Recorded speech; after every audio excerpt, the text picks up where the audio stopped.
2 বছর আগে ফেসবুকে এক মেয়েকে বলেছিলাম আমি তোমাকে বিয়ে করতে চাই।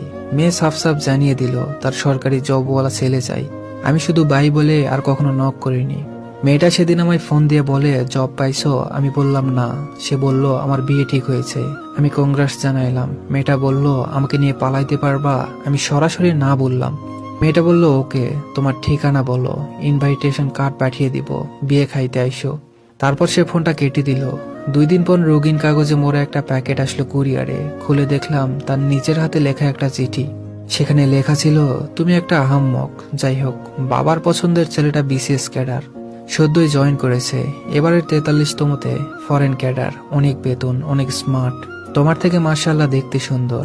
মাথায় অবশ্য তোমার মতো এলোমেলো চুল নেই, সামান্য টাক, তবে খুব গোছালো। আমাকে আশ্বাস দিয়েছে খুব আদরে রাখবে, আশীর্বাদে আমায় গহনায় মরিয়ে দিবে বলেছে। আমাকে সে রানী করে রাখবে, তার বাড়িতে কোনো কাজ করতে হবে না আমাকে। ধুর, খালি ওকে নিয়ে বক বক করে যাচ্ছি। আচ্ছা, তুমি কি সেই গল্পটা লেখা শেষ করেছো যেটা তুমি আমাকে নিয়ে লিখতে চেয়েছিলে, নাকি আমার পাত্তা না পেয়ে সেই গল্পটা ছেড়েই দিয়েছো? এবার গল্পটা কিন্তু অবশ্যই লিখবা। একটাই আবদার, জানি তোমাকে আবদার করার মতো কোনো অধিকার আমার নেই, তবুও বলছি যদি পারো আমার বিয়েতে একটা সিঁদুরের কৌটা গিফট করো। অল্প দাম দিয়ে কিনো। তোমার হাতে সিঁদুর পরাটা আমার কপালে ছিল না হয়তো, কিন্তু তোমার দেয়া কাটায় সিঁদুর রাখতে তোমার নিশ্চয়ই আপত্তি থাকবে না। ইতি, অবনী। চিঠিখানা পড়ে খুব আশ্চর্য হলাম, একদিকে ভালোও লাগলো। আমার মতো উজবুককে কোনো মেয়ে সত্যি ভালোবেসেছিল।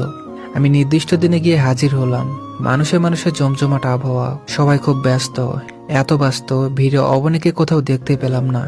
উঠোনের এক মাথায় বর আসন, একটা কম বয়সী মেয়ে বরকে পাখায় বাতাস করছে। আমি বরকে গিয়ে বললাম আপনার ওখানে টোপর পরে আমার বসার কথা ছিল। বর হতভম্ব হয়ে জিজ্ঞেস করলো